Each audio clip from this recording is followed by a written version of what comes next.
मंगलाचरण करेंगे। ओम नमः सिद्धेभ्यः जय श्री ओम नमः सिद्धेभ्यः जय श्री ओम नमः सिद्धेभ्यः। मंगलम भगवान वीरो मंगलम गौतमो गणि मंगलम कुंद कुंदाद्यो जयंधर्मोस्तु मंगलम सर्वमंगल मांगल्यम सर्व कल्याण कारकम प्रधानम सर्वधर्माणां जैनम जयतु शासनम जैनम जयतु शासनम जैनम जयतु शासनम। देखिए परमात्म प्रकाश ग्रंथ का दूसरा अध्याय, जो दूसरा भी है और अंतिम भी है, उस अध्याय का 165 हमने 164 दोहे हम पढ़ चुके हैं। आज हम 165 से शुरू करेंगे और इसमें उत्तरोत्तर बीच बीच में कोई अनोखी चीज आ जाती है। जैसे हमने कल परसों में पढ़ा था कि जिस समय जीव को मोह का नाश होता है, अर्थात वो 12वें गुण स्थान में आता है, उस समय उसके भाव कैसे होते हैं और उसके शरीर की गतिविधियां क्या रहती हैं, कैसे उसके श्वासोच्छ्वास नॉर्मल ना हो करके, नासिका के थ्रू ना हो करके, तालु रंध्र के ऊपर के बारीक भाग से, जिसे 10वां छिद्र भी कहते हैं, वहां से निकलने लगता। और कुछ समय के पश्चात फिर वो नॉर्मल नाक से निकलता है, लेकिन बहुत सूक्ष्म होकर के जाता है। ये अपन ने एक थोड़ी सी एक फिजिकल उसका फिनोमेना पढ़ा था। तो क्योंकि क्या है, देह के बारे में हम इतनी ज्यादा जानकारी रखते हैं, चर्चाएं करते हैं कि देह के बारे में अगर कुछ भी हमें बताया जाए तो हम उसमें विशेष रूप से आकर्षित होते हैं, क्योंकि आत्मा तो हमें तब भी नहीं दिखाई दी थी और अभी भी नहीं दिखाई दे रही। तो इसलिए ऐसी अद्भुत वस्तुएं जहां कहीं मिलती है उसमें हमारी रुचि थोड़ी और बढ़ जाती है, और दोनों एक दूसरे से निमित्त के रूप से जुड़े हुए हैं, इसलिए भी हमें थोड़ा सा इसके अंदर में आकर्षण रहता है।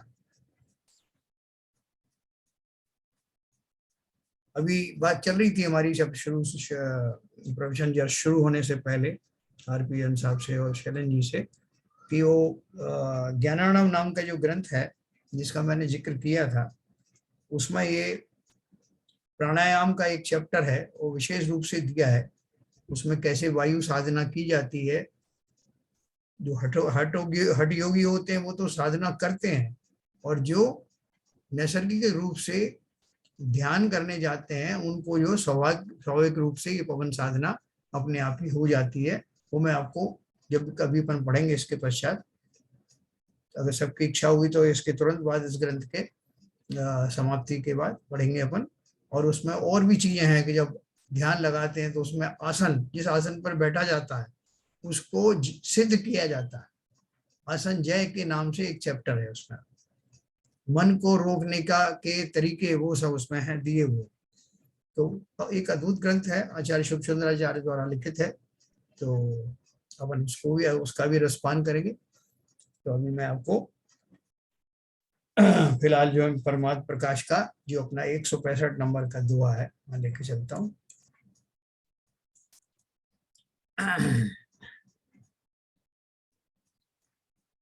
देहि वसंतु वीण विमुणौ अप्पा देहु अनंतु अंबरी समरसी मणुधरि सामी अनट्ठु निमंतु। 165 नंबर का है।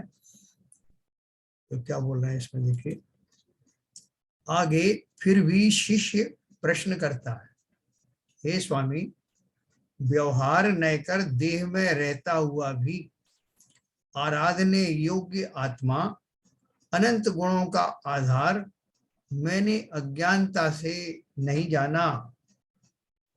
यानी अभी उनको पश्चाताप हो रहा है प्रभाकर भट्ट जी को कि आपने जो स्वरूप बताया, कैसा स्वरूप बताया, व्यवहार न कर देह में रहता हुआ भी आराधने योग्य आत्मा अनंत गुणों का आधार जिसे मैंने अज्ञानतावश नहीं जाना। क्या करके समान भाव रूप निर्विकल्प समाधि में मन लगाकर, मतलब मैंने ऐसा नहीं जाना उसको, इस रूप में नहीं जाना, निर्विकल्प समाधि में मन लगाकर। इसलिए अब तक नष्टो निभ्रांत है निसंदेह मेरा ये भव नष्ट हो गया। हाँ, भावार्थ है, प्रभाकर भट्ट पछताता हुआ श्री योगेंद्र देव से विनती करता है कि हे स्वामिन, मैंने अब तक रागादि विभाव रहित निर्विकल्प समाधि में मन लगाकर आत्मदेव को नहीं जाना, इसलिए इतने काल तक संसार में भटका। निज स्वरूप की प्राप्ति के बिना मैं नष्ट हो गया। नष्ट हो गया का अर्थ क्या है? मेरी पर्याय नष्ट हुई। अब ऐसा उपदेश करें कि जिससे भ्रम मिट जावे। इस प्रकार परमोपदेश के कथन की मुख्यता से 10 दोहे कहे हैं। हाँ, उन्होंने ये जो प्रश्न पूछा कि मैंने क्या क्या किया, ऐसा पश्चाताप जो प्रभाकर भट्ट जी को हुआ, ऐसा हमें हुआ क्या? ऐसा हमें नहीं हुआ, लेकिन जिन्हें हुआ उन्होंने तो खुद ये कह दिया कि प्रभु, जब मैं ऐसा दुष्ट हूं, मैंने आए हुए रत्न की कीमत नहीं समझी, इस नरदेह को कितनी बार पा करके गंवा दिया, तो मुझे तो यही होना चाहिए था, मेरे साथ मेरा हश्र यही होना चाहिए था। ऐसी स्वीकारोक्ति पंचास्तिका है। ये जो है ना रत्न, सॉरी, हम सामायिक पाठ पढ़ते हैं ना, तो सामायिक पाठ वाला जो ग्रंथ है रत्नाकर पंचविंशतिका में, ये आपने कभी पढ़ा होगा, ये लाल जिनवाणी में भी दिया, पूजन पाठ प्रवीण में, बड़ा सुंदर है। कुछ पंक्ति मैं आपको सुनाता हूँ। ने लिखा है, ये रत्नाकर सूर्य विरचित रत्नाकर पंचविंशति का है, जो आप जिनवाणी में दिया है, जो सामायिक के समय में लोग पढ़ते हैं। इसके देखो पेज पे लिखा हुआ है, पेज नंबर 347। हा नित्य घटती आयु है पर पाप मति घटती नहीं। हा नित्य घटती आयु है पर पाप मति घटती नहीं। आई बढ़ोती पर विषय से कामना हटती नहीं। यानी बुढ़ापा आ गया फिर भी कामनाएं शांत नहीं हो रही। सतपात्र पूजन देव पूजन कुछ नहीं मैंने किया। मुनि धर्म श्रावक धर्म का भी नहीं सविधि पालन किया। नर जन्म पाकर भी वृथा ही मैं उसे खोता रहा। मानो अकेला घोर वन में व्यर्थ ही रोता रहा। शुभ तीर्थ के उद्धार आदिक कार्य कर पाए नहीं। नर जन्म पारस तुल्य निज मैंने गमाया व्यर्थ ही। शास्त्रोक्त विधि वैराग्य भी करना मुझे आता नहीं। खल वाक्य भी गत क्रोध हो सहना मुझे आता नहीं। खल वाक्य मतलब दुष्टों के वचन को क्षमा पूर्वक सहनशीलता पूर्वक मैंने सहना जाना नहीं। अध्यात्म विद्या है न मुझ में, है न कोई सतकला। फिर देव कैसे यह भवोदधि पार होवे का भला। है, वो खुद ही कह रहे हैं मेरे पास कोई ऐसा विद्या नहीं है, इतनी भवोदधि फिर कैसे पार होगी। सत्कर्म पहले जन्म में मैंने किया कोई नहीं। आशा नहीं जनमान्य में उसको करूंगा मैं कभी। इस भांति का यदि हूं जिनेश्वर, और उन्होंने खुद ही अपना फैसला सुनाया। इस भांति का यदि हूं जिनेश्वर क्यों ना मुझको कष्ट हो। इस भांति का यदि हूं जिनेश्वर क्यों ना मुझको कष्ट हो। संसार में फिर जन्म तीनों क्यों ना मेरे नष्ट हो। हाँ, कितना विवल हो गए वो प्रभाकर भट्ट जी या जो भी चेले हैं जिन्होंने ये लिखा है, जिसके माध्यम से मैंने संसार में अब तक कोई ऐसा काम ही नहीं किया कि जिसकी वजह से मैं दावा करूं कि मुझे सदगति मिलना क्यों नहीं चाहिए, बल्कि मैं तो अपने दुष्कर्मों पर दृष्टि डालते ही समझ गया हूं कि मैंने कभी कुछ ऐसा कार्य किया नहीं, इसलिए जो कुछ भी संसार में कष्ट मुझे मिल रहे हैं मैं इसी योग्य हूं, मुझको ही होना चाहिए, क्यों नहीं होंगे मुझे, ऐसा भाव धारण करके वो जीव अपनी पुरुषार्थ के लिए संकल्पित हो रहा है ना। तो ये हमारा 165 नंबर के दोहे का ये सार मैंने आपको बताया। अब मैं आपको 166 नंबर बताऊंगा और 166 से जो मिलता जुलता जो भाव हमारी पूजन में लिखे हुए हैं उसके बारे में बताऊं। देखो हम पढ़ते तो कई कई माध्यम से हैं, लेकिन हमें उनका भान नहीं हो पाता, बार बार हम पढ़ते हैं। अब मैं ये थोड़ा सा है इसके बारे में पढ़ता हूँ। 166 नंबर।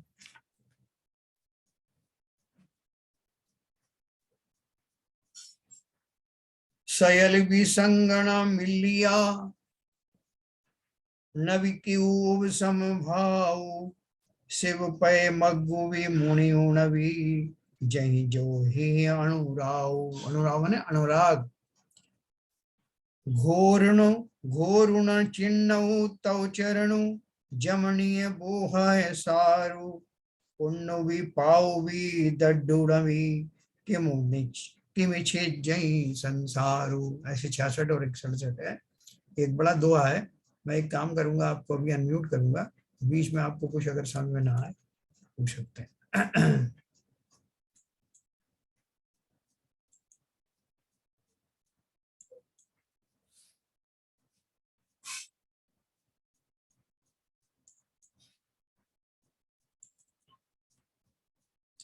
हाँ।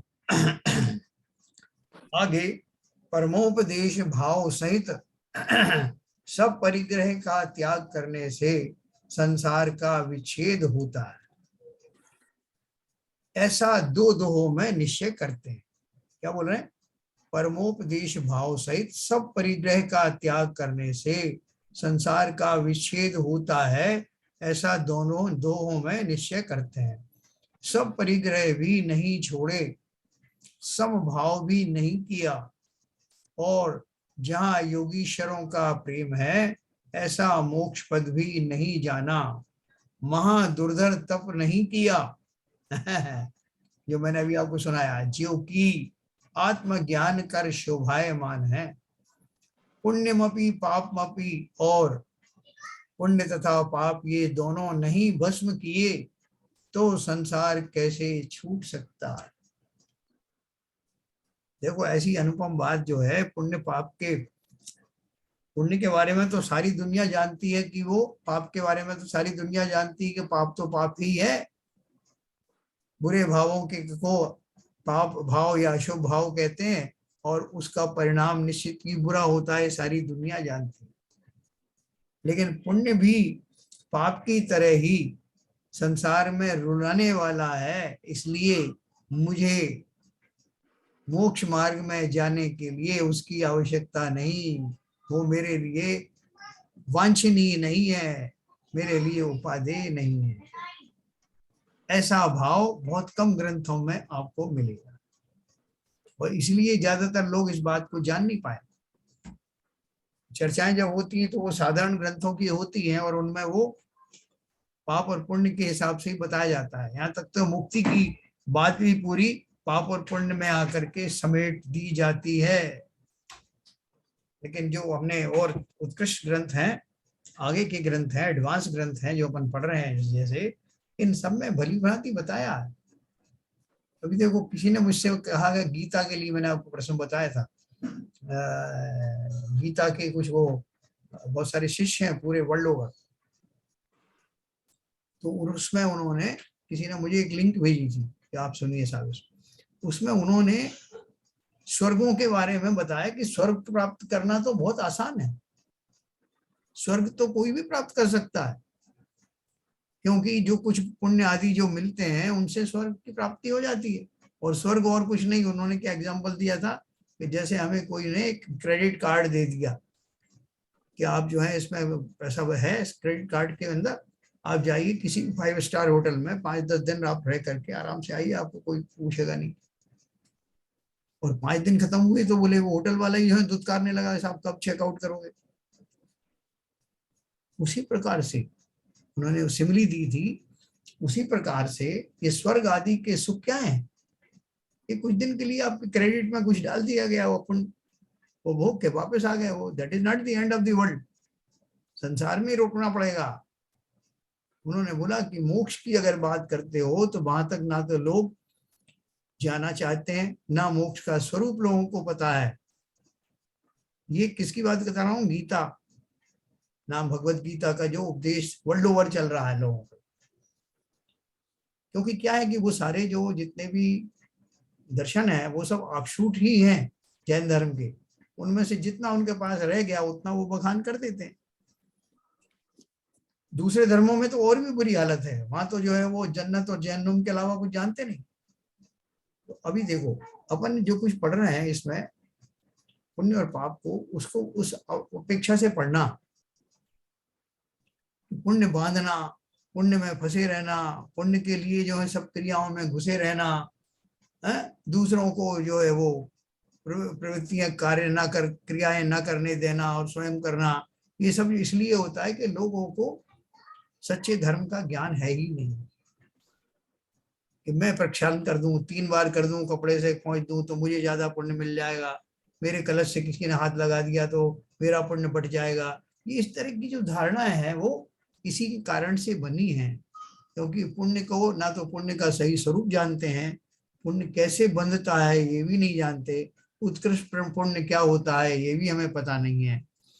और जिन जीवों को हम किसी ना किसी तरह से आगे पीछे कर देते हैं कि हमारी क्रियाओं में बाधक ना बने, मतलब ज्वाइन ना करें हमारी क्रियाओं में, वो वास्तव में कितने भ्रम में है। ये सब हम इतने उत्कृष्ट ग्रंथ पढ़ रहे हैं तो हमें इसका पुण्य और पाप का जो है खेल पूरा समझ में आना चाहिए।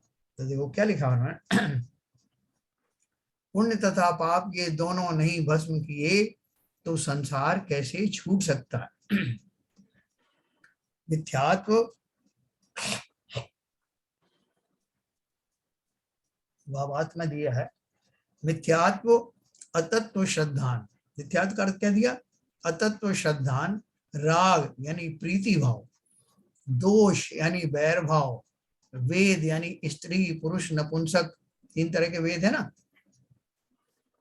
क्रोध मान माया लोभ रूप 4 कषाय, और हास्य रति अरति शोक भय ग्लानि, ये 14 अंतरंग परिग्रह, क्षेत्र ग्रामादिक वास्तु ग्रहादिक, हिरण्य रुपया पैसा मोहर आदि, सुवर्ण गहने आदि, धन में हाथी घोड़ा आदि, धान्य में अन्न आदि, दासी दास कुप्य यानी वस्त्र तथा सुगंध आदि,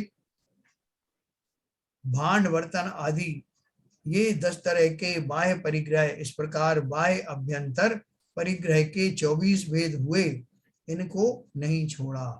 परिग्रह 24 भेद त्याग करे मुनिराज जी, तिसना भाव अछूछेद घटती जान घटाइए।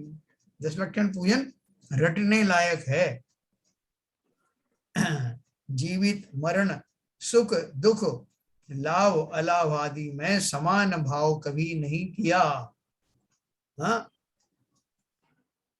कल्याण रूप मोक्ष का मार्ग सम्यक दर्शन ज्ञान चारित्र भी नहीं जाने, निज स्वरूप का श्रद्धान, निज स्वरूप का ज्ञान और निज स्वरूप का आचरण रूप निश्चय रत्नत्रय तथा 9 पदार्थों का श्रद्धान, 9 पदार्थों का ज्ञान और अशुभ क्रिया का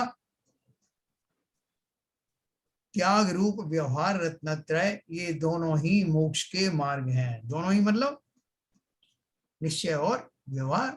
निश्चय से क्या हुआ, निज स्वरूप का श्रद्धान, निज स्वरूप का ज्ञान और निज स्वरूप का आचरण, ये क्या हुए तीनों ये निश्चय रत्नत्रय है।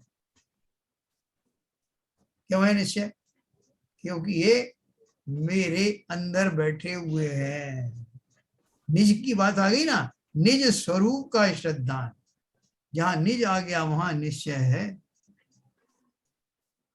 निज स्वरूप का दर्शन, निज स्वरूप का ज्ञान और निज स्वरूप में स्थिरपना, आचरण रूप निश्चय रत्नत्रय। अपन जो व्रत नियम आदि का धारण करते हैं ना, तो वो किस लिए करते हैं? वो तो बाह्य उपाय हैं जिनके माध्यम से मैं अपने आप को, अपने भावों को ट्रेंड करता हूं, जिनके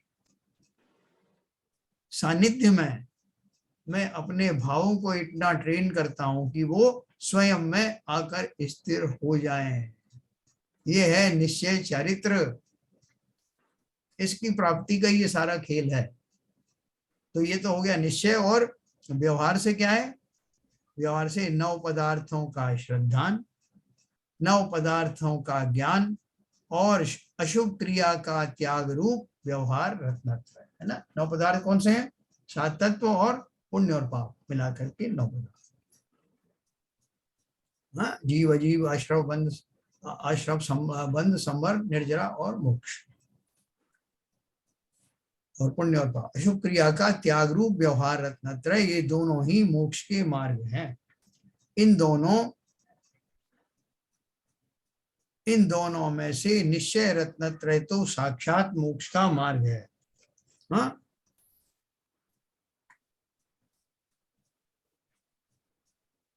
और व्यवहार रत्नत्रय परंपराएं मोक्ष मार्ग है। अपने कई बार पढ़ा नहीं, परंपराएं मोक्ष मार्ग का अर्थ क्या है? कि वो जो इनको जानता है वो एक दिन अपना निज के भावों में जब कभी आता है इनके निमित्त निमित्त से, तब उसका निश्चय सधता है और तब उसको मोक्ष की प्राप्ति होती। इसलिए परंपरा से कहा। ये दोनों मैंने कभी नहीं जाने और संसार का ही मार्ग जाना। अनशनादि 12 प्रकार का तप नहीं किया, 22 परिचय सहन नहीं की, तथा पुण्य सुवर्ण की बेड़ी, पाप लोहे की बेड़ी, ये दोनों बंधन निर्मल आत्म ध्यान रूपी अग्नि से भस्म नहीं किए। देखो यहाँ दूसरी स्टाइल में बात हो रही ना। दूसरी स्टाइल में क्या हो रही कि मैंने क्या क्या नहीं किया। अपन इसके पहले वो दोहे पढ़े थे ना, ये जो रत्नाकर पंचविंशति में अपन ने क्या पढ़ा था कि मैंने ऐसा नहीं किया इसलिए मुझे अवश्य ये कष्ट मिलना ही चाहिए। तो यहाँ भी वही तरह की भाषा उन्होंने यूज की है कि मैंने अब तक क्या क्या नहीं किया जो मुझे करना था। तो बोल रहे हैं ये दोनों मैंने कभी नहीं जाने, शर्त निश्चय रत्नत्रय और व्यवहार रत्नत्रय। संसार का ही मार्ग जाना, अनशन आदि 12 प्रकार का तप नहीं किया, 22 परिचय नहीं सहन की, तथा पुण्य सुवर्ण की बेड़ी और पाप लोहे की बेड़ी, ये दोनों बंधन निर्मल आत्म ध्यान रूपी अग्नि से भस्म नहीं किए। इन बातों के बिना किए संसार का विच्छेद नहीं होता। संसार से मुक्त होने के यही कारण है। ये मैं किसको बता रहा हूं? भगवान को समझा रहा हूं क्या कि भगवान मोक्ष कैसे जाया जाता है? मैं आपको आज बताता हूं।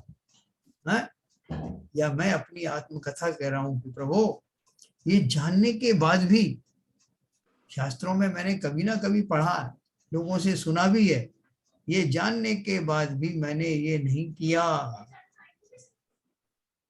संसार से मुक्त होने के ये कारण है मैं जानता हूं, लेकिन मैंने नहीं की। ऐसा व्याख्यान जानकर सदैव शुद्धात्म स्वरूप की भावना करनी चाहिए, है ना।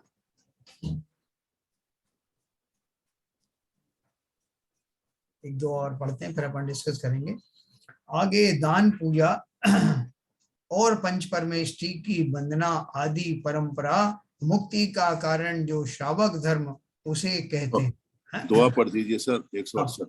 पढ़ रहा हूँ, दुआ पढ़ूंगा। हाँ, इससे जुड़ा हुआ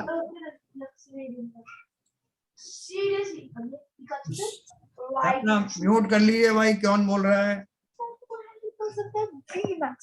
म्यूट करिए।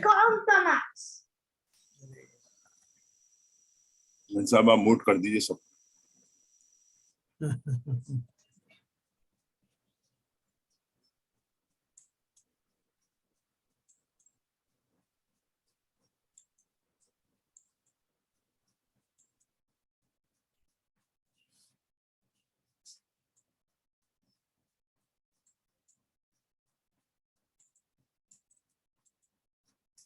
हाँ, तो ये अपन पढ़ेंगे 168 नंबर का दुआ।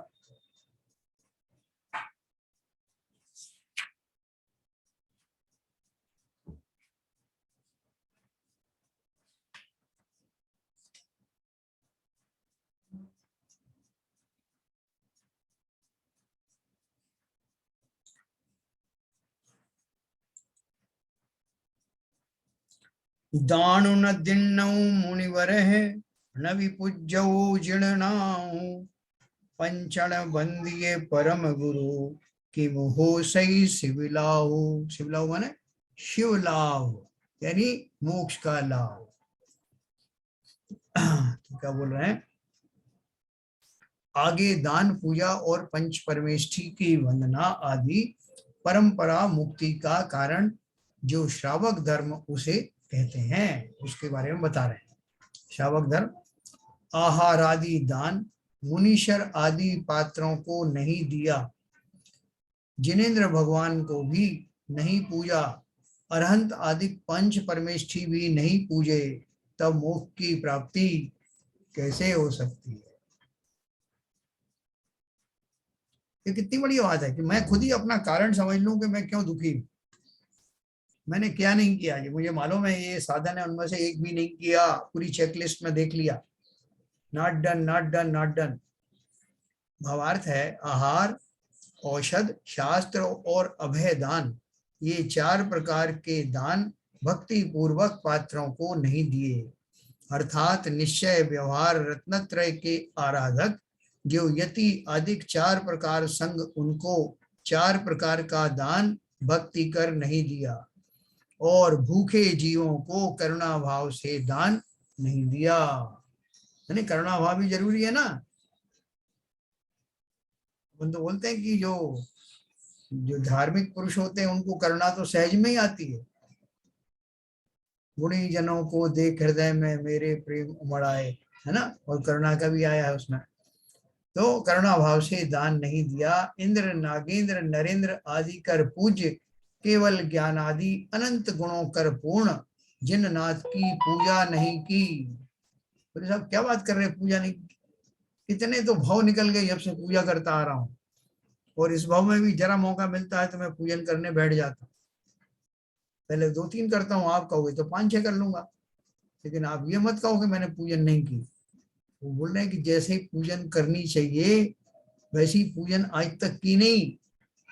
अगर वैसे उस तरह से करता तो कब का सम्यक दृष्टि हो गया होता। अभी भी मैं तो पूजन के माध्यम से बहुत कुछ मांगा करता हूँ। पूजन कीनी वरदान मांग, कैसे मिटता संसार स्वांग। ये मेरा जो संसार स्वांग बना हुआ है, ये सिद्ध करता है कि मैंने अनंत भवों से निदान पूर्वक ही पूजाएं की, और अभी भी करता हूं। तो पूजन में मुझे जिनेन्द्र देव के वो गुण साक्षात दिखाई देते नहीं, इसलिए पूजा मेरी अभी भी अधूरी ही है। तो इसलिए उन्होंने लिखा, स्वयं ही कन्फेस कर रहा है कि मैंने इंद्र, नरेंद्र, नागेंद्र, नरेंद्र आदि कर पूज्य, केवल ज्ञानादि अनंत गुणों कर पूर्ण जिननाथ की पूजा उस तरह से नहीं की जैसे करना चाहिए। जल, चंदन, अक्षत, पुष्प, नैवेद्य, दीप, धूप, फल से पूजा नहीं की। बहुत सारे ऐसे ही उन्होंने, हम लोग तो फिर भी कुछ तरह से कर रहे हैं, लेकिन उन्होंने, बहुत सारे लोग, बहुतायत में लोग हैं जिन्होंने मंदिर की सीढ़ियां नहीं चढ़ी। आपको ताज्जुब होगा, जैन कुल में जन्म लेने के बाद भी जिन मंदिर की सीढ़ियां नहीं चढ़ी, और किसे जो है अक्षत कहते हैं, किसे पुष्प कहते हैं, क्या नैवेद्य नहीं जानते, और 3 लोग कर वंदने योग्य ऐसे अनंत सिद्ध आचार्य उपाध्याय साधु इन 5 परमेष्ठियों की आराधना नहीं की। सो हे जीव, इन कार्यों के बिना तुझे मुक्ति का लाभ कैसे होगा? क्योंकि मोक्ष की प्राप्ति के यही उपाय हैं। प्रारंभिक भूमिकाओं में तो यही है ना, व्यवहार धर्म की बात कर रहे हैं। जिन पूजा, पंच परमेष्ठी की वंदना और 4 संघ को 4 प्रकार दान, इनके बिना मुक्ति नहीं हो सकती, ऐसा व्याख्यान जानकर 7वें उपासकाध्ययन अंग में कही गई जो दान, पूजा, वंदन आदि की विधि वही करने योग्य है।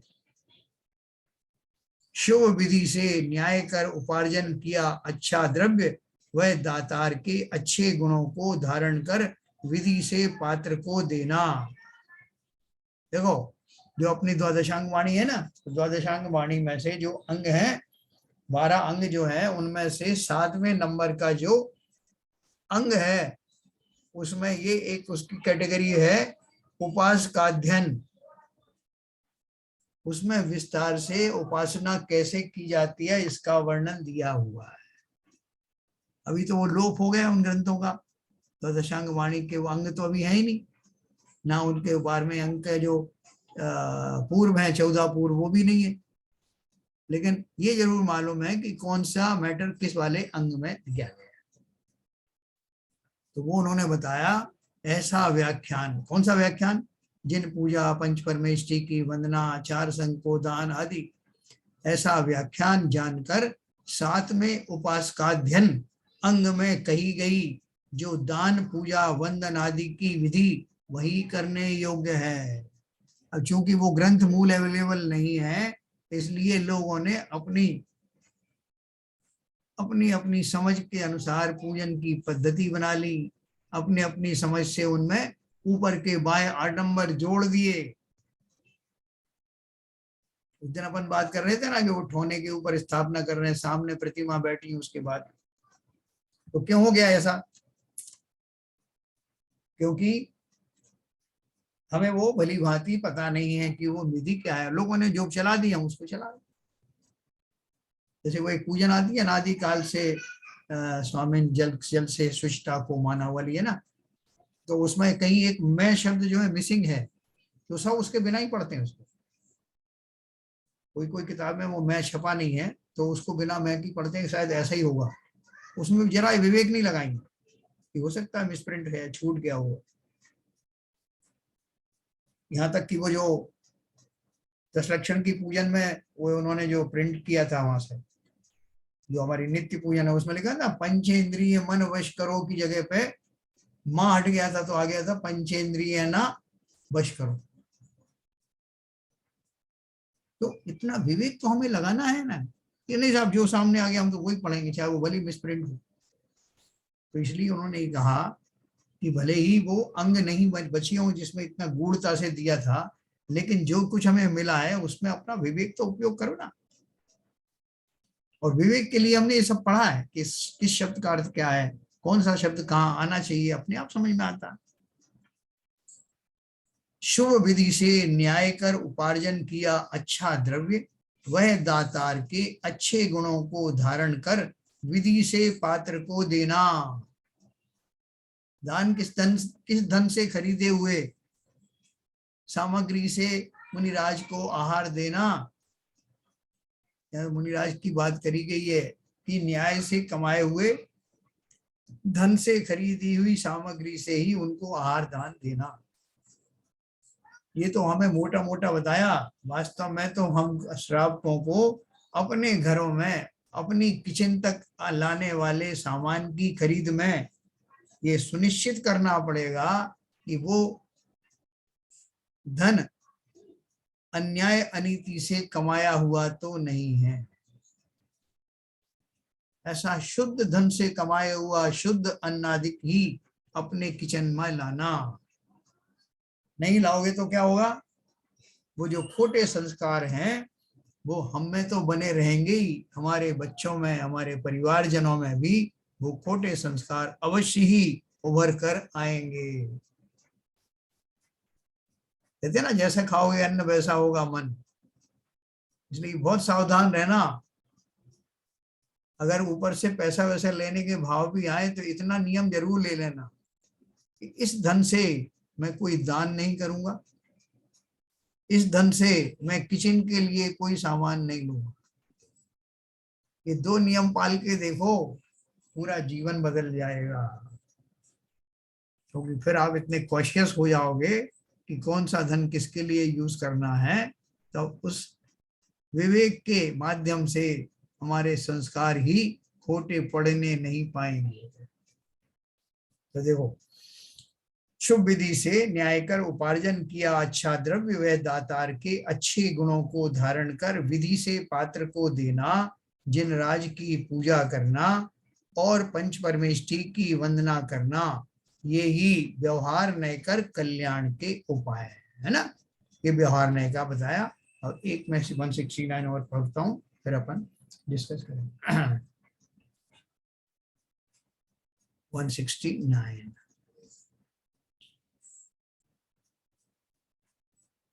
अद्धमीलै लोयणी, अध्याय मीले माने अर्ध उन्मीलित, लोयणी माने चक्षु, जो की झंप ये ए मोई लब्बई परम गई निंचिंतीर्णीय ये ही। ये वो बहुत बढ़िया सुंदर अर्थ है इसका। 169 आगे, निश्चय से चिंता रहित ध्यान ही मुक्ति का कारण है ऐसा कहते हैं। आधे उघड़े हुए नेत्रों से अथवा बंद हुए नेत्रों से क्या अध्यान की सिद्धि होती है? कभी नहीं। आधे उगड़े हुए नेत्रों से अथवा बंद हुए नेत्रों से क्या ध्यान की सिद्धि होती है? कभी नहीं। जो चिंता रहित एकाग्र में स्थित हैं, उनको इसी तरह स्वयमेव परम गति मिलती है। भावार्थ है, ख्याति, बड़ाई, पूजा, अपनी प्रतिष्ठा और लाभ, इनको आदि लेकर समस्त चिंताओं से रहित जो निश्चिंत पुरुष हैं, वे ही शुद्धात्म स्वरूप में स्थिरता पाते हैं।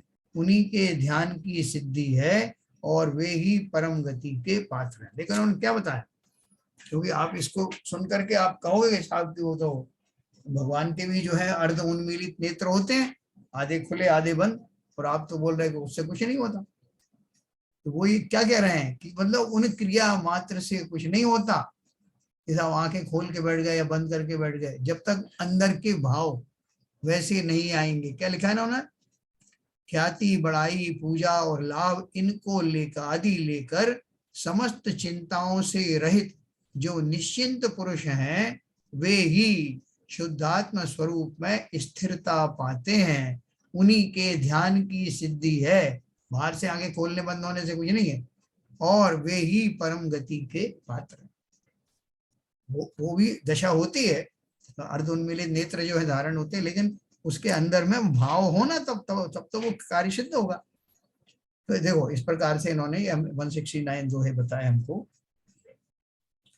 मैं अब आपको अनम्यूट करूंगा और आपको एक अपनी पूजन जो है सिद्ध पूजन, उसके थोड़ा अर्थ बताऊंगा जो इस भावों से मिलता हुआ है।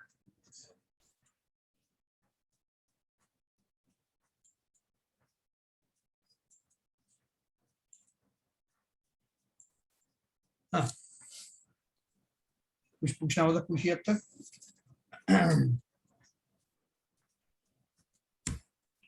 ये भाव सबके समझ में आए होंगे। देखो, हमारी एक सिद्ध पूजन है, कर लो जिनवर पूजन, जो अपन पढ़ते हैं, उसमें ये युगल जी ने, जिन्होंने केवल रवि किरणों की लिखी ना देवशाद गुरु पूजन, उन्होंने एक सिद्ध पूजन भी लिखी है पेज नंबर 85 पर।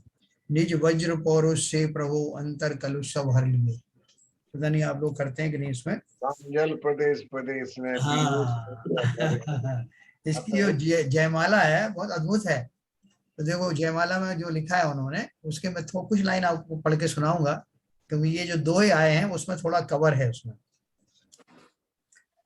लिखा है, जगाया तुमने कितनी बार, हुआ नहीं चिर निद्रा का अंत, मदिर सम्मोहन ममता का अरे बेचित पड़ा मैं संत।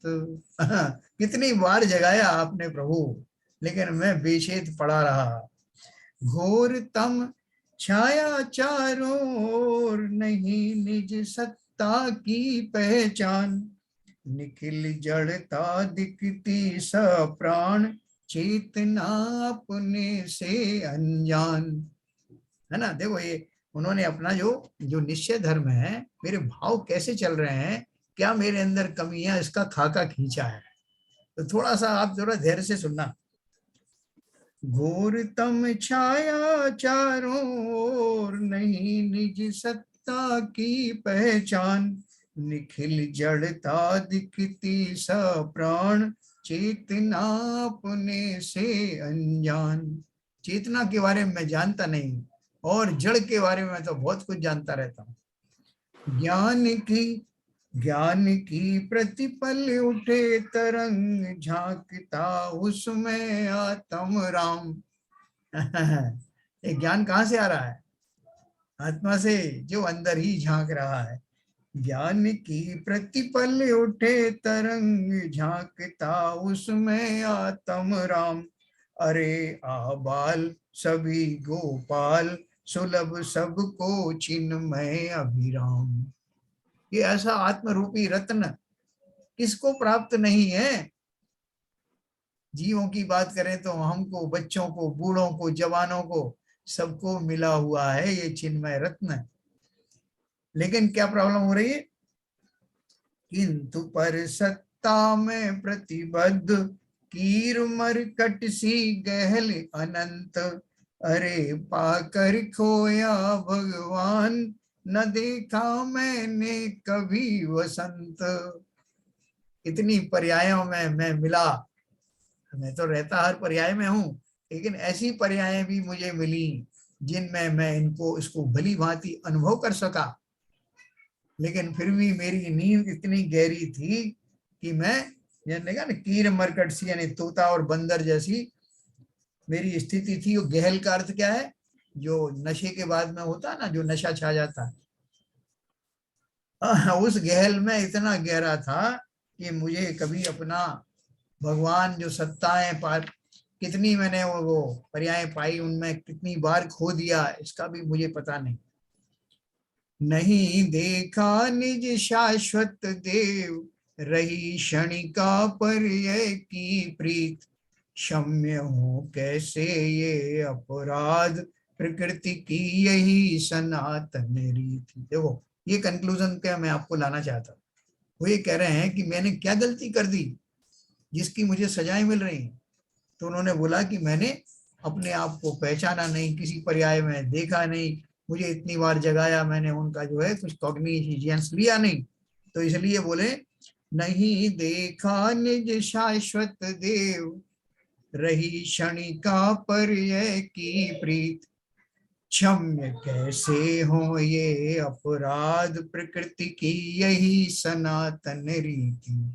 अपने को नहीं जानना, अपने स्वरूप को नहीं जानना और पर्याय में ही रत रहना, ये भयंकर अपराध थे जिनके कारण मुझे आज तक, जिस अपराध के लिए मुझे कभी क्षमा नहीं किया गया, और मुझे जो कुछ सजाएं मिल रही हैं वो इसी अपराध के कारण मिल रही हैं। तो उन्होंने उसको बताया कि और क्या क्या मुझे उसकी सजाएं मिली। अतः जड़ कर्मों की जंजीर, पड़ी मेरे सर्वात्म प्रदेश। और फिर नरक निगोधों बीच, हुए सब निर्णय हे सर्वेश। है ना, मेरे अंदर जो जंजीरें पड़ी हैं, किसकी? कर्मों की जंजीर, इसी अपराध के कारण पड़ी हैं। और फिर मुझे मेरे निर्णय कहाँ के लिए हुए? नरक के और निगोधों के बीच में मैं जब खड़ा रहा, तब मेरे बारे में आगे के निर्णय भी हो गए। देखने में आता है कि कोई करने वाला, लेकिन मैंने ही प्रकृति को ये सुविधा दी कि करो जो कुछ करना है मेरे साथ। फिर आगे बहुत कुछ है। घटा घन विपदा की बरसी, कि टूटी शंपा मेरे शीश। नरक में पारद सातन टूक, निगोधों मध्य अनंती बीच। फिर वो बोल रहे हैं मैंने भगवान को आवाज लगाई कि भगवान देखो मेरे साथ क्या हो रहा है, तो बोल रहे हैं भगवान नहीं आए। बोला दशाचारों गति की दयनीय दया का किंतु न यहाँ विधान। शरण जो अपराधी को दे, अरे अपराधी वह भगवान। अगर भगवान मुझे बचाने आ जाते तो एक अपराधी को बचाने की सजा क्या है? तो भगवान को भी वो सजा लेनी पड़ती। भगवान तो जानते हैं सबको अपनी अपनी सजाएं भुगतनी पड़ती है। इसलिए मैं बहुत चिल्लाया लेकिन कोई मेरी मदद के लिए आया नहीं, क्योंकि प्रकृति में ये भी विधान है कि यहाँ कोई अपराधी को शरण नहीं दे सकता, है ना।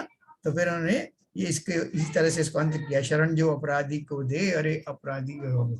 जो हमने अभी पढ़ा जितना कुछ भी, उसका सार यही था कि मेरा अपराध क्या है? मेरा अपराध मात्र ये कि मैं स्वयं को नहीं जानता और उसको जानता हूं जो मैं स्वयं नहीं हूं। पर की परिणय जो जितनी पर्याय हैं जिसमें ये शरीर आदि मुझे मिले हैं, उनमें तो मैंने बहुत रुचि ली, लेकिन जो मैं अंदर में महकता हुआ सहज अविराम तत्व था उसके बारे में आज तक जाना नहीं। इसी अपराध की सजा है। और जैसे ही मैं अपने को जान लूंगा उस अपराध से मुक्त हो जाऊंगा। न केवल अपराध से बल्कि अपराध बोध से भी मुक्त हो जाऊंगा, है ना। ये सब इसका रहस्य था। अभी आपको कुछ पूछना है तो 5-7 मिनट है हमारे पास। अपन कौन सा धर्म करें, इसमें निश्चय करें कि व्यवहार करें, क्या शैलन जी? अभी तो व्यवहार भी पूरा नहीं हो रहा, निश्चय में तो बाद में जाएंगे। हाँ क्योंकि अभी जो अपनी क्रियाएं हैं, अपन सिर्फ पूरी लौकिक क्रियाओं में ही लगे रहते हैं। मंदिर जाते हैं तो ऐसा करते हैं मंदिर पे एहसान करके आ गए हो, मतलब एक परंपरा सी निभा देते हैं।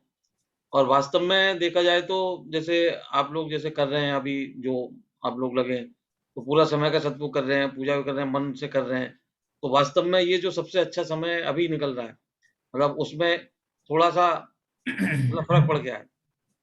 जैसे हम जैसे लोग हैं जो अभी परिवार में लगे हुए हैं और सर्विस कर रहे हैं, ये कर रहे हैं, तो वो तो एक तरीके से परंपराएं निभा रहे हैं।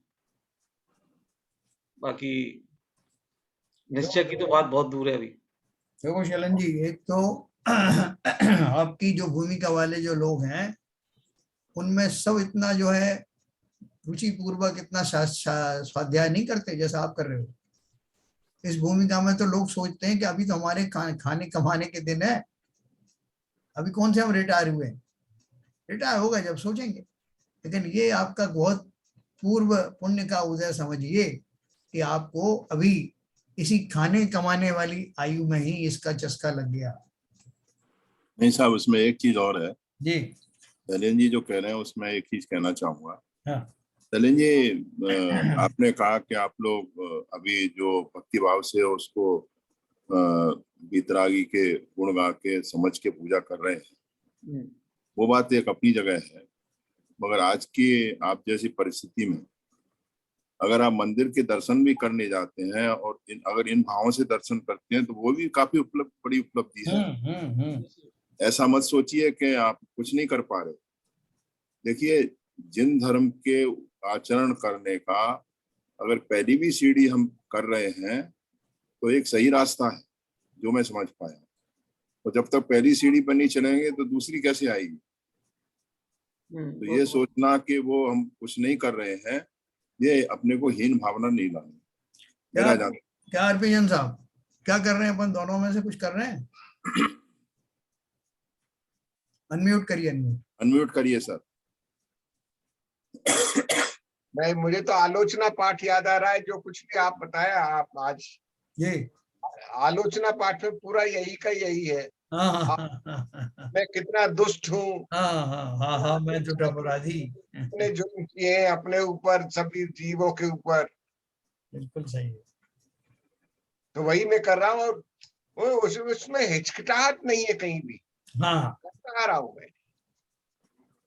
तो ये सबसे सीरियस बात है कि हमें इसका नोट लेना चाहिए। कहीं ना कहीं थोड़ी सी तो हमें हिचकिटाहट होनी चाहिए। किसी का दिल नहीं दुखाए किसी का कहीं तो। नहीं, बहुत अच्छे भाव थे सर इसमें आज। अच्छा लगा ना। जैन साहब ने 3 चीजें बताई ना, आलोचना, प्रायश्चित, तो तीसरी क्या थी, भविष्य के लिए जो करते हैं। हाँ, प्रतिक्रमण। सामायिक पाठ है ना, सामायिक पाठ पूरा इसी से भरा हुआ जो प्रत्याख्यान है, भविष्य वाला प्रत्याख्यान, प्रत्याख्यान। सामायिक पाठ में है ये सब। तो देखो ये जो अपन ने जो पूजन के माध्यम से पढ़ा, अपन पूजन भी बहुत अगर ध्यान से पढ़े ना, ये सारे भाव उनमें आते हैं, जैसे मैंने आपको बिल्कुल पढ़ के सुना है। बिल्कुल सही कह रहे हैं, मगर उस दृष्टि से भाव लगना चाहिए ना। हाँ, सबसे बड़ी चीज। जैसे आप कह रहे हैं ना, पूजन हमें एक्चुअली में भाव सहित तो करनी चाहिए। जो पढ़ रहे हैं उसका कम से कम मीनिंग तो समझ में आना चाहिए। बिल्कुल सही बात। और शब्दों का भी हेर फेर हो जाता है तो आप पकड़ नहीं पाते, अगर उसमें कोई राइटर या प्रिंटिंग मिस्टेक हो जाती है तो। नहीं, अगर आप समझ के भावपूर्ण करेंगे तो आज भी जनता बिल्कुल समझ में आती है। हाँ, नहीं वो समय तो यही तो कह रहे हैं। अभी आजकल देखो ये सब जो सामने मैं देखता हूँ, वेदी के सामने जो स्त्रियां आती हैं सब पूजन करने, ज्यादातर उसमें जो है पढ़ी लिखी लोग हैं और वो बहुत अच्छे भाव से उनको समझ समझ के करते हैं। अभी जैसे ये बॉबी भी आती है वहाँ अपने, और ये मिता है, स्मिता है, क्षमा है, ये सब आते हैं, बहुत भाव से करते हैं पूजन। उनको समझ में आने लगी ना बात। क्या बॉबी समझ में आ गया अब तक? तो आपको सारी पूजन कुछ भी पूछ लो हैं, बॉबी है उधर। आप महिलाओं से ऑनलाइन प्रश्न मत पूछिए सर, क्या है को जगह बटे होते हैं। हाँ, बच्चों में, किचन में, और यहाँ आपके साथ भी। अब चक्कर ये है कि ऑनलाइन नहीं पूछो तो ऑफलाइन तो कोई मिलता ही नहीं। या रुमाल तो पकड़ में आता है। या थोड़ा सा अंदाज लगा लेते हैं भाई, हो सकता है ज्यादा से ज्यादा रुमाल रख के निकल गई होगी। वही तो कह रहा हूं, रुमाल तो पकड़ में आता है। सर ऐसा है कि वो बहुत साधारण सी बात है, गृहिणियों के साथ में ये एक्चुअली बहुत ओवरलोडिंग होती है, बहुत बड़ी कॉम्प्लेक्स सिचुएशन है। चलो ये अपना बाबूजी है ना, बाबूजी बताएंगे आजकल पूजन में उनको मजा आ रहा है कि नहीं आ रहा। अच्छा, आजकल आपके साथ ही पूजा करते हैं वो तो रोजाना। हम उनके साथ। जैन साहब तो पूरा पूजा क्या स्वाध्याय करा रहे हैं आजकल, दोनों टाइम। मुझे तो दोनों टाइम करा रहे हैं, इतना आनंद आ रहा है कि मैं आपको बता नहीं सकता, अपने मुंह से नहीं बता सकता। और एक एक चीज को हम डिस्कस भी करते हैं आपस में। तो वो पूजा नहीं, स्वाध्याय चल रहा है, और वही ऐसी ही पूजा मैं चाहता था। लेकिन वो जो परंपरागत पूजाएं होती हैं, तो ये करनी, इतनी करनी, 4 करनी, 6 करनी, 2 करनी, ये कर लिया, वो कर लिया, उससे मैं अभी थोड़ा सा रास्ता बदला है। बहुत बढ़िया। अब ज्यादा पूजा पढ़ने में, पूजा करने में नहीं, अंतर मन में ज्यादा मजा आता है। हाँ, एक्चुअली ये बहुत इम्पोर्टेंट चेंज है। हाँ, मैं जो भाई साहब बोलते हैं उसको मैं सुनता ज्यादा हूँ। आजकल बाबूजी तो बोलते ही भी नहीं, सही बात। बोलता नहीं हूँ मैं, सुनता जाता हूँ। वो उसको सुनने में मुझे जो रस आ रहा है और समझने में रस आ रहा है, वो अब मैं क्या कहूँ, इसका श्रेय सब एसके जैन साहब को जा रहा है। पूजन नहीं बाबूजी, ऐसा नहीं है। लेकिन जब पूजन कर रहे हैं, सुबह हम जो सेलेक्ट करते हैं ना, तीनों मिलकर कौन सी पूजन करना है साहब, तो जैसे ऐसा भाव आता है जैसे आपके पास 3 तरह की मिठाई रखी हो, वो कोई कैसा, आप कौन सी चीज लोगे, आप रसमलाई लोगे, गुलाब जामुन लोगे या चमचम लोगे, तो जैसा उसको सिलेक्ट करते हुए भी मन में हर्ष होता है, ऐसे ये पूजन के सिलेक्शन के टाइम में हम लोगों को बड़ा रस सा आता है कि कौन हाँ। लेके बैठते हैं आप है सर, 3 किताबें लेके बैठते हैं। अब पूजा में अब परंपरा समाप्त होकर के, परंपरागत न होकर के अब तत्व की चीजों के बारे में होता है। जैसे भाई साहब ने कहा आज हमने सिद्ध पूजा की है, और उधर जो है रविक्रमण वाली पूजा की है। अब बताइए इसमें जो परंपरागत पूजा एक भी नहीं आई। तीर्थंकर की पूजा करो, फलाने की पूजा करो, देखा ये आपने आज जो सिद्ध पूजा आज आपने कराई है, वो बहुत ही उत्तम, उत्कृष्ट थी। ऐसा अच्छा है, अच्छा है भैया, मुझे तो लाभ हो रहा है भाई, किसी को हो ना वो बात दूसरी। और हमारे सोनी जी भी सुनते हैं, जब हम लोग पूजन करते हैं तो उनके भी भाव तो जरूर करते हैं कि काश मैं भी अपने गले का कमाल दिखा देता, लेकिन जाना होता है ऑफिस। ये तो बहुत आनंद आता, वो भी घर ज्वाइन करते हैं हमको तो। नहीं नहीं सर, मैं तो सोचा सर जो अभी तक इनफैक्ट जो हम लोग 10 लक्षण पर्व की पूजा करते थे, पहले करते थे और अभी करते हैं अब स्वाध्याय को ज्वाइन करने के बाद में, तो समझ में आने लग गया कि 10 लक्षण पूजा को ही अगर हम लोग फॉलो कर लें तो हम तो पार हो जाएंगे। बिल्कुल सही। हाँ बिल्कुल बिल्कुल बिल्कुल, कोई शक नहीं है। 10 धर्म सब हमने कुछ है है। ना, धर्म हाँ, जाएंगे। तो अगर वही हम लोगों को समझ में आ गया और उसको ही हमने फॉलो कर लिया तो उसके अलावा कुछ चाहिए ही नहीं। एकदम सही कहा, बिल्कुल सही कहा। वो पूजन कितनी मार्मिक है, देखो अपन ने कितने सालों से अपन पढ़ रहे थे, बिल्कुल सही है। हाँ, लेकिन ऐसे ही पढ़ रहे हैं बस खाली। मेरी भावना और ये 10 धर्म पूजा से दो अगर चीजें हो जाए अच्छी लाइफ में ना, तो आई थिंक लाइफ स्टाइल बिल्कुल कंप्लीटली ओवरऑल 365 डिग्री चेंज हो जाएगी सर। बिल्कुल सही कहा, बिल्कुल सही कहा। तो चलिए सर, ये मैंने कुछ आपको पढ़ के भी सुनाया, पूजन में से भी आपको इसमें से क्या बोलते हैं, रत्नाकर पंचविंशति का, ये भी बहुत बढ़िया है जो लोग सामायिक में पढ़ते हैं। तो देखिए भाई साहब, तरन्नुम में जो आप गाते हो तरन्नुम में, तो उसमें और मजा आ जाता है। आपकी एक दो, आपका कंठ ऐसा प्यारा है और वो लय आपकी इतनी बढ़िया है, कुछ पूछिए मत। नहीं, वो क्या है बाबूजी कि जो जब वो पढ़ने में कुछ भी पढ़ता हूँ तो मुझे बिना तरन्नुम के रहा नहीं जाता, मैं उसको साधारण भाषा में पढ़ भी नहीं पाता, तो वो अपने आप ही ऐसे भाव बनते हैं। और फिर जो हमारे गायक हैं बड़े बड़े, संजय जी जैसे, तो उनकी सोहबत में रहते हैं तो थोड़ा अपने को करंट आता रहता है। संगीत तो अपनी जगह बहुत ही प्रेरणादायक होता है सर। संजय जी थोड़े से कोई नए भजन वगैरह तैयार करो ना, अभी 10 लक्षण भी आ रहे हैं। हाँ सर बिल्कुल। तो चलो फिर अपन कल फिर से मिलेंगे। आएगा क्या नाम है, ललित जी नहीं है शायद, जिनवाणी स्तुति करेंगे।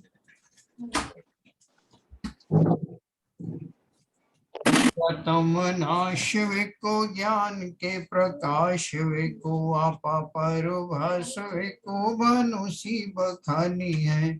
छहो द्रव्य जान को, बंध विधि भान को, स्वपर पिछान को परम प्रमाणी है। अनुभव बताए वे को, जीव के जताए वे को, काहू न सताए वे को, भव्य और आनी है। जहाँ तहाँ तार वे को, पार के उतार वे को, सुख विस्तार वे को, यही जिन्वाणी है। हे जिन्वाणी भारती तो जपू दिन रैन, जो तेरी शरणा गए सो पावे सुख चैन। जावाणी के ज्ञान ते सूझे लोकालो, सो वाणी मस्तक धरूं सदा देत हूँ धूप। जिनवाणी माता की जय।